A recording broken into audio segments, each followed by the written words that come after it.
Besti, kembali lagi di Celebrity Fresh. Informasi viral dan heboh yang satu ini soal Larissa Chow yang akhirnya buka suara terkait alasan dibalik perceraiannya dengan Ikram Rosadi.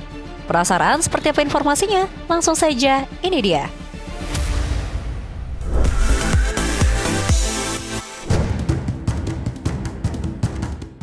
Besti, di balik senyum yang selama ini terlihat tenang, ternyata tersimpan perjalanan rumah tangga yang tak mudah untuk dijalani. Setelah lama menjadi bahan spekulasi, akhirnya alasan dibalik gugatan cerai Larissa Chow terhadap Ikram Rosadi mulai terungkap.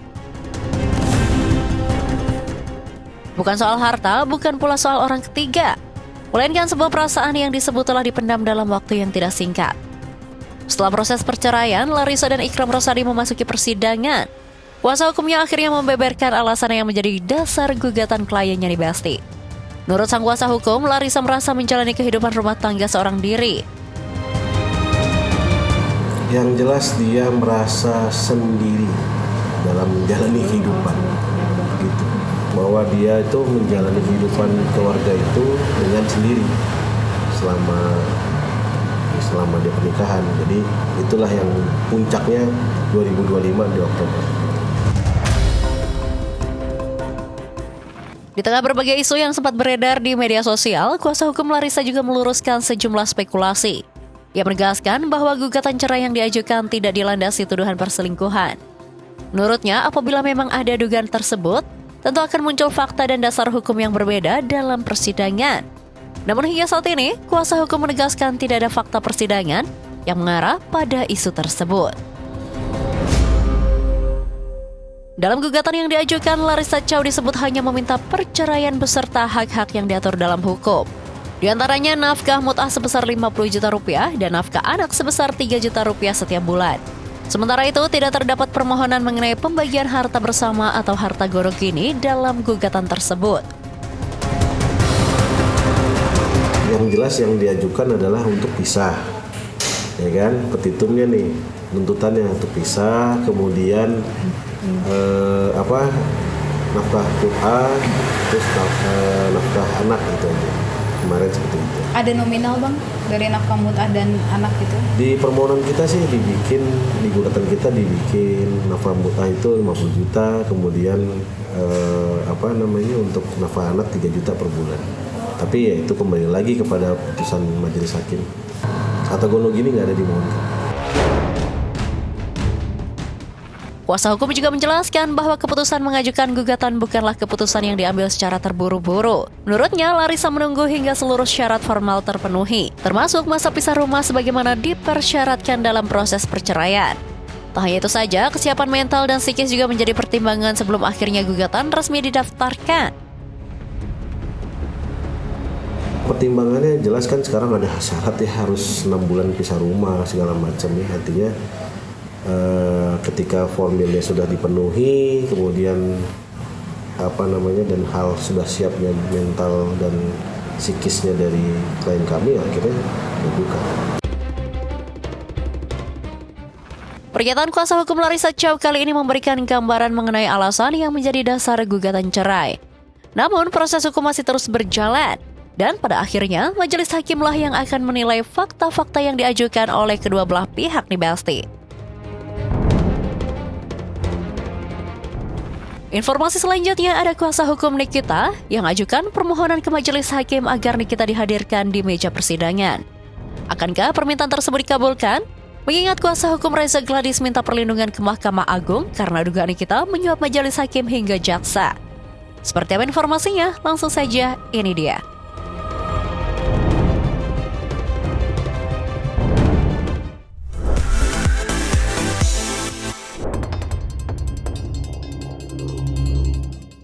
Besti, sidang peninjauan kembali atas PK yang diajukan Nikita Mirzani kembali menyita perhatian publik. Pihak Nikita berharap sang artis dapat dihadirkan langsung di persidangan demi mencari keadilan. Namun di saat yang sama, pihak Reza Gladys justru melontarkan dugaan serius soal upaya mengintervensi proses hukum hingga menyorot kehadiran anggota DPR Rieke Diah Pitaloka. Lantas ada apa sebenarnya di balik panasnya pertarungan dua kubu ini?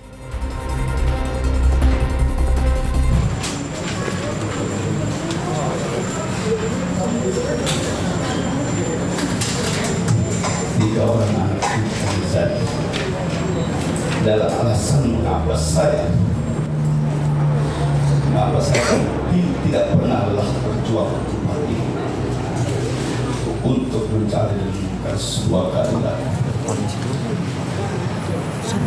Kehadiran kami di ruang sidang yang terhormat ini adalah sebagai pihak yang suci untuk menjaga marwah peradilan. Kami datang ke sini bukan untuk memohon belas kasihan, melainkan untuk mencari apa yang seharusnya menjadi hak dari pemohon PK. Ketika sebuah putusan melahirkan sebuah kegelapan, akibat sebuah kegelapan ini ada, maka disitulah hati nurani kita diuji. Kebenaran ini tidak boleh dikorbankan demi formalitas belaka. Oleh karenanya, melalui permohonan PK ini, mari kita bersama menyingkap tabir kehilapan serta kekeliruan yang diperlihatkan oleh hakim dalam putusannya. Babak baru perkara hukum Nikita Mirzani kembali bergulir. Sidang peninjauan kembali menjadi panggung pertarungan argumentasi kedua belah pihak yang sama-sama mengklaim sedang memperjuangkan keadilan. Di satu sisi, kuasa hukum Nikita Mirzani menilai kliennya menjadi korban proses hukum yang dinilai tidak tepat. Mereka bahkan menyebut Nikita adalah seorang ibu tunggal yang harus terpisah dari ketiga anaknya akibat perkara yang kini masih terus diperjuangkan melalui jalur hukum. Tak hanya itu saja nih Besti, kubu Nikita juga berharap majelis hakim menghadirkan langsung Nikita Mirzani dalam proses sidang tersebut. Karena jika mengacu pertimbangan Mahkamah Konstitusi, terdakwa atau yang tergugat wajib dihadirkan demi menjamin hak-hak pencari keadilan. Ya, maka coba kita kembali ke putusan Mahkamah Konstitusi nomor 34 itu tahun 2013.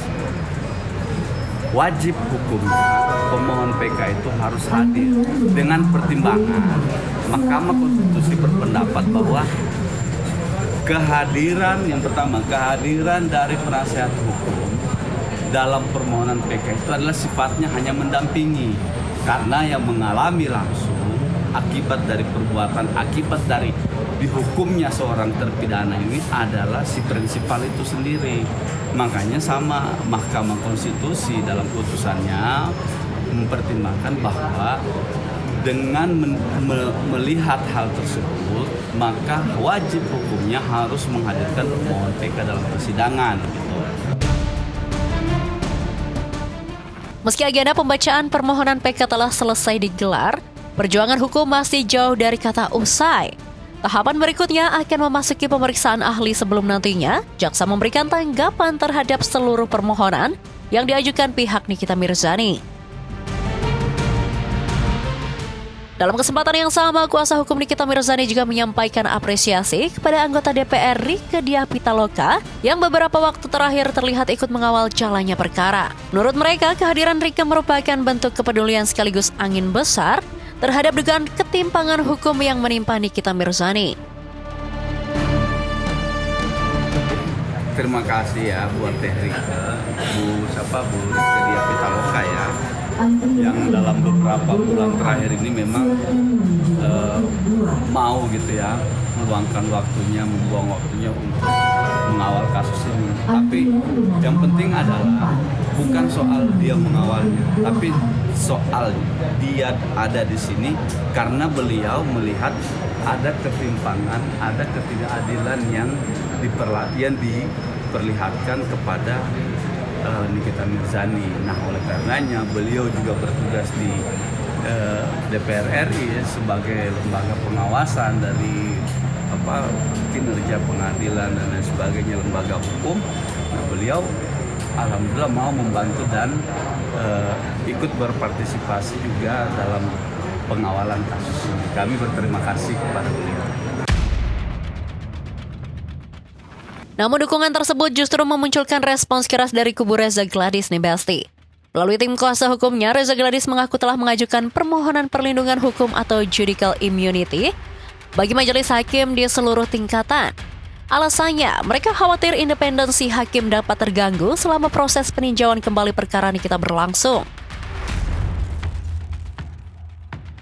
Bahwa hari ini kami memohon perlindungan hukum yang dikenal dalam bahasa hukum immunity judicial terhadap majelis hakim tingkat pertama, tingkat banding dan kasasi yang sudah memutus ya perkara nomor 362, 255 dan 314 yang dalam hal ini memutus terpidana Nikita Mirzani bersalah.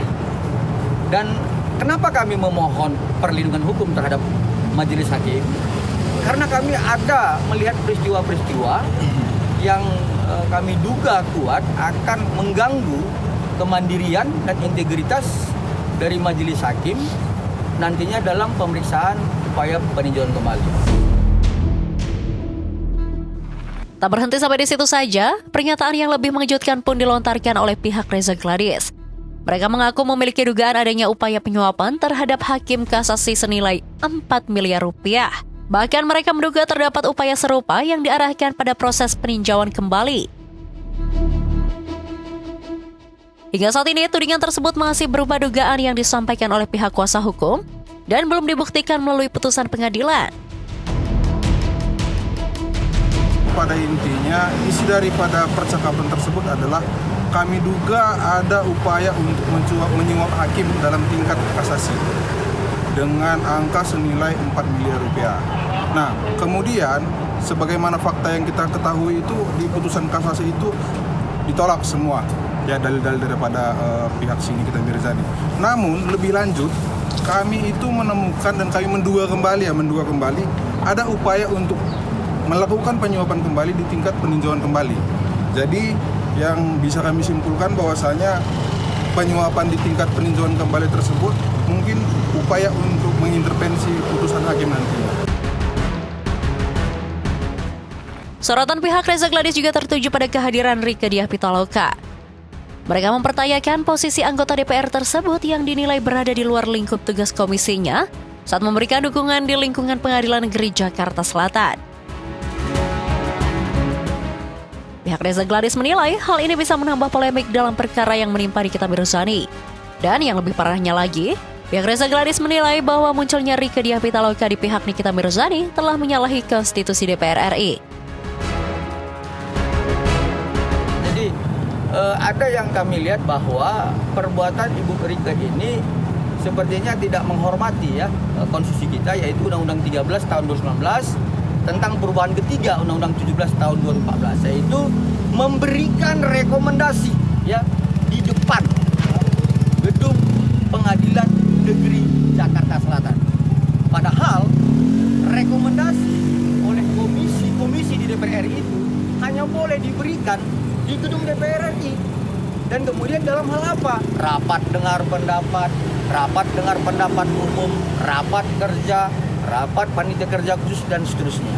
Saya nggak tahu ya, saya nggak tahu kepentingan apa Ibu Rieke Diah Pitaloka untuk masuk ke dalam wilayah yang bukan wilayah lingkup kerjanya, karena Komisi 13 ini kan tidak membidangi tentang Mahkamah Agung, tidak membidangi tentang Kejaksaan Agung, dan tidak membidangi Komisi Yudisial.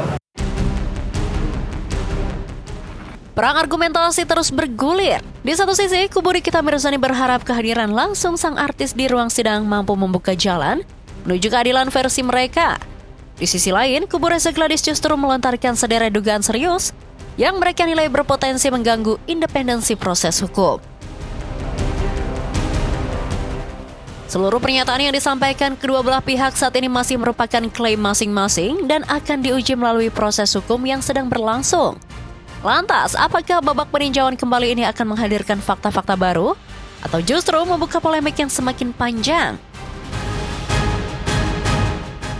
Oke Besti, jangan kemana-mana dulu karena setelah ini masih ada informasi seru lainnya. So, tetap di Celebrity Flash.